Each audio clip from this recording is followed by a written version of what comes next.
여러분, 불과 60년 전만 해도 대한민국 국민들과 정치인들이 입에 달고 살던 부러움의 대상이 있었습니다. 우리도 저 나라만큼만 잘 살았으면 좋겠다 하고 바랐던 나라 어디였을까요? 미국이나 일본이었을까요?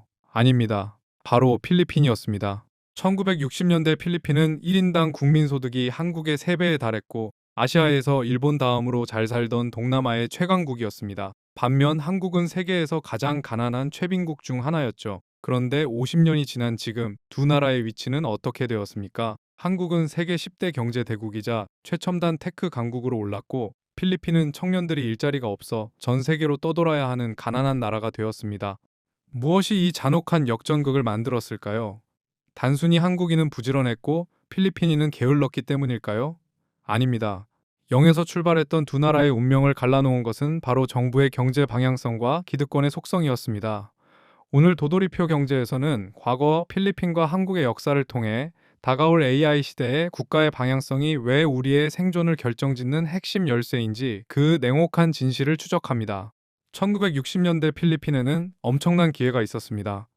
영어라는 강력한 무기, 풍부한 천연자원, 그리고 미국의 막대한 지원까지 갖추고 있었죠.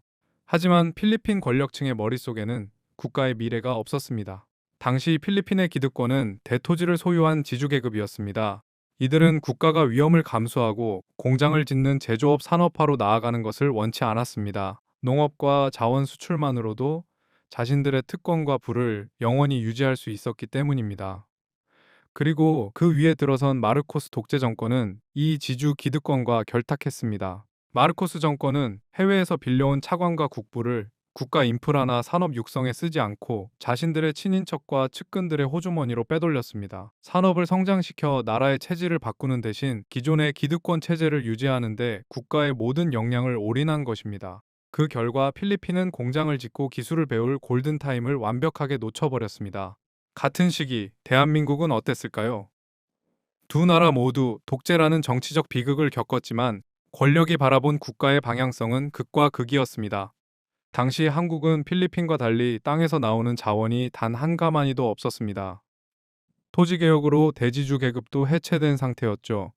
기댈 자원이 없다는 절박함 속에서 박정희 정권은 무서운 선택을 합니다. 농업이나 내수 중심의 경제를 버리고 오직 수출 주도형 중화학 공업에 국가의 모든 사원을 걸어버린 것입니다. 당시 미국과 국제기구, 심지어 국내 야당과 학자들까지 가난한 나라가 무슨 철강을 만들고 배를 만드느냐, 말도 안 된다며 거세게 반대했습니다. 하지만 정부는 포항제철을 짓고 경부고속도로를 뚫고 울산과 창원에 거대한 공장지대를 강행했습니다.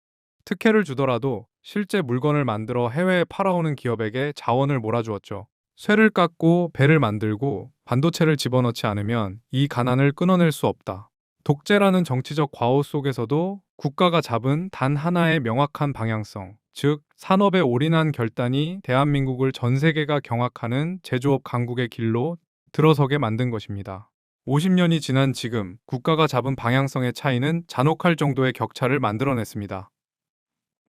산업의 뼈대인 제조업을 세우지 못한 필리핀은 국내에 청년들이 일할 좋은 공장이 없습니다.